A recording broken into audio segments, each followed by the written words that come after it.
Do you want to know if a narcissist really loves you or doesn't? By the end of this video, you're going to know all about what's really going on with that narcissist as far as love.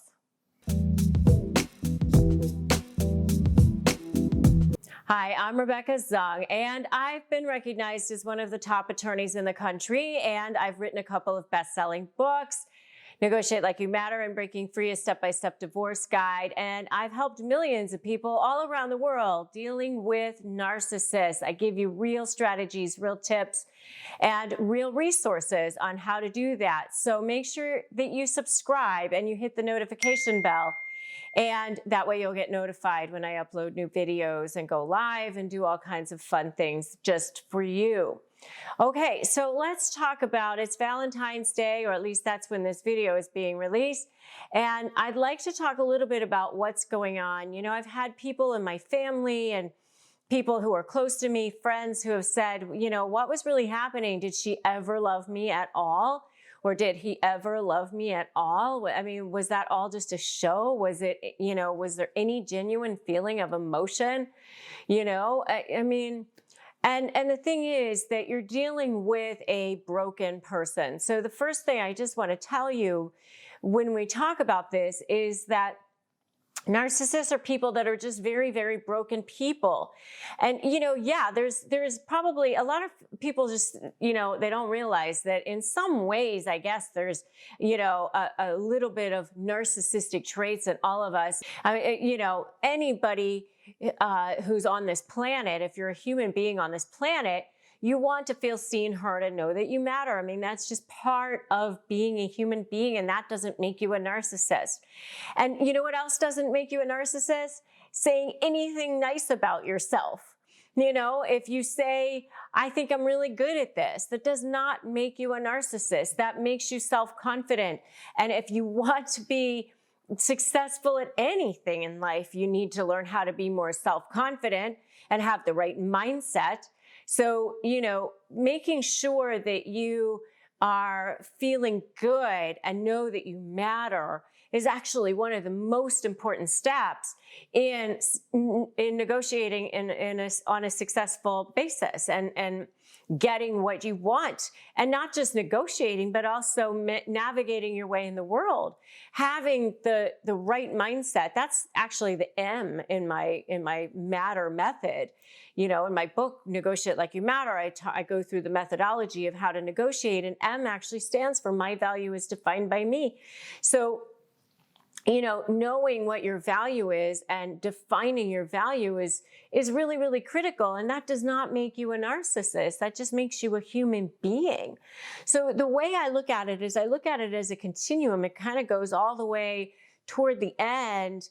And toward the end, you know, here's this person who is, you know, fully, you know, what one great big heart. And then, you know, you go to the kind of the end of the continuum, and it's a person who is just so broken inside that they feel so empty and such a shell that they have no inner sense of value. I call them like the hollow chocolate Easter bunnies. They look good on the outside, but when you just poke a little bit, there's like nothing going on inside, totally hollow. They have no inner sense of value, so they have to extract all the value that they possibly can from the world, from people around them. And so they try to get people to make them look good, or they attach themselves to things that they think will make them look good. And then they devalue people because they're trying to make themselves feel better. So all that is, you know, wrapped up in narcissistic supply. So when you get to that end of the continuum and you are at the pathological level where somebody is a narcissist, they have no ability to have any care, compassion, love, or empathy for the other person. And that's a big, huge part of a loving relationship. So you're never going to feel fulfilled. You will never feel like that other person is truly caring about you.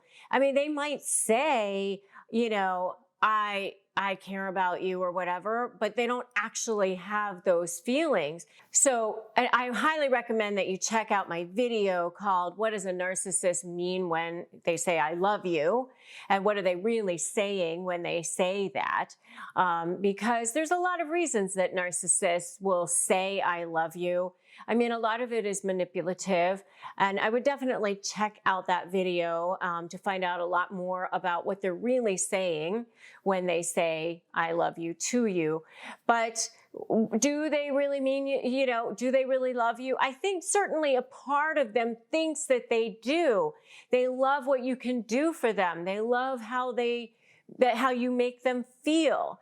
They love maybe the idea of a life together.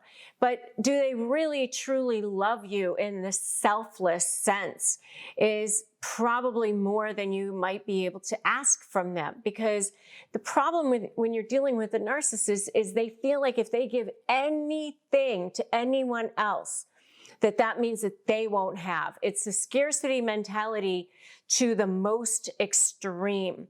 So if they give anything at all, a compliment, money, or adulation or respect or anything to anyone else, that somehow that takes away from them. And even if they can be trained to say the right things, and a lot of times they do know the right things to say because that's how they love bomb their way into the relationship in the first place. And if you want to know more about love bombing, check out my video on love bombing. And so they know the right things to say, but wouldn't you rather be with somebody who actually feels those things, who actually feels love, feels compassion, feels that sense of caring for you, in a way that they would give their life for you, that they care more about you than they do about themselves? That's true love. And so that's what you should hold out for yourself, because you definitely deserve it. And, if you just think that this is so sad, give me a "so sad" in the comments, because it really is so sad. They're very sad. They're very pathetic. And, and yes, we can have empathy for them. No, you can't fix them. So I see all you empaths out there. I see it. It's you right there. I see you, and you can't fix them. The problem is that, yes, they were broken as a child, but, sometimes we as empaths, we tend to enable their behavior. We tend to give excuses for them. And some of it is because it maybe makes us feel better about the fact that we're with this person. But sometimes it's also because you feel like in some way you're being a good person by being with this person and helping them and not leaving them and understanding their behavior and allowing them to treat you in a certain way because they were broken, because they had a terrible childhood, because they were abused or something happened to them that was awful. And yes, all of that is terrible, but at some point, they become adults and they have to take responsibility for their own behavior. And you can't fix that. And so, do they truly love you? Not in the way that you want to be loved, not in the way that you deserve to be loved. We on this planet, we are all inherently valuable. We're here to love each other. We're here to support each other. We're here to build each other up. And living in a space of scarcity and living in a space of fear and anger and resentment and all of those things is not love. And so, if you're with somebody who makes you feel bad, who you're constantly crying, you're worried what they're going to do next, say next, maybe that they're lying, that they're cheating, that they're going to, you're walking on eggshells because of how they may treat you if you say the wrong thing or do the wrong thing. That's not love. That is not love. And so, if you are in a position to get out of this relationship, whether it's a romantic relationship or a business relationship, you should start taking the steps to go ahead and do that. If you are not in that place, that's okay too. This is a judgment-free zone here. We're just here to build you up and give you the steps to help you feel better, to help you feel more empowered in whatever situation you're in. And wherever you are now is the jumping off point. And it's never too late. It is never too late. As long as you're still alive, it is never too late. So you can start making your plans now to get out of this situation if that is indeed what it is that you want to do. So if you are getting ready to negotiate with a narcissist, make sure to grab my free Crush My Negotiation Prep worksheet. Also, come join me in my free private Facebook group called Narcissist Negotiators with Rebecca Zung. Come get the support that you need.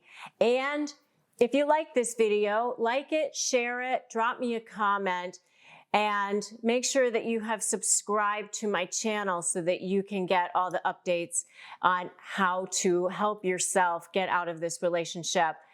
I'm so glad that you stopped by today. I'm Rebecca Zung. Remember, today is a great day to start negotiating your best life, and I will see you in the next video.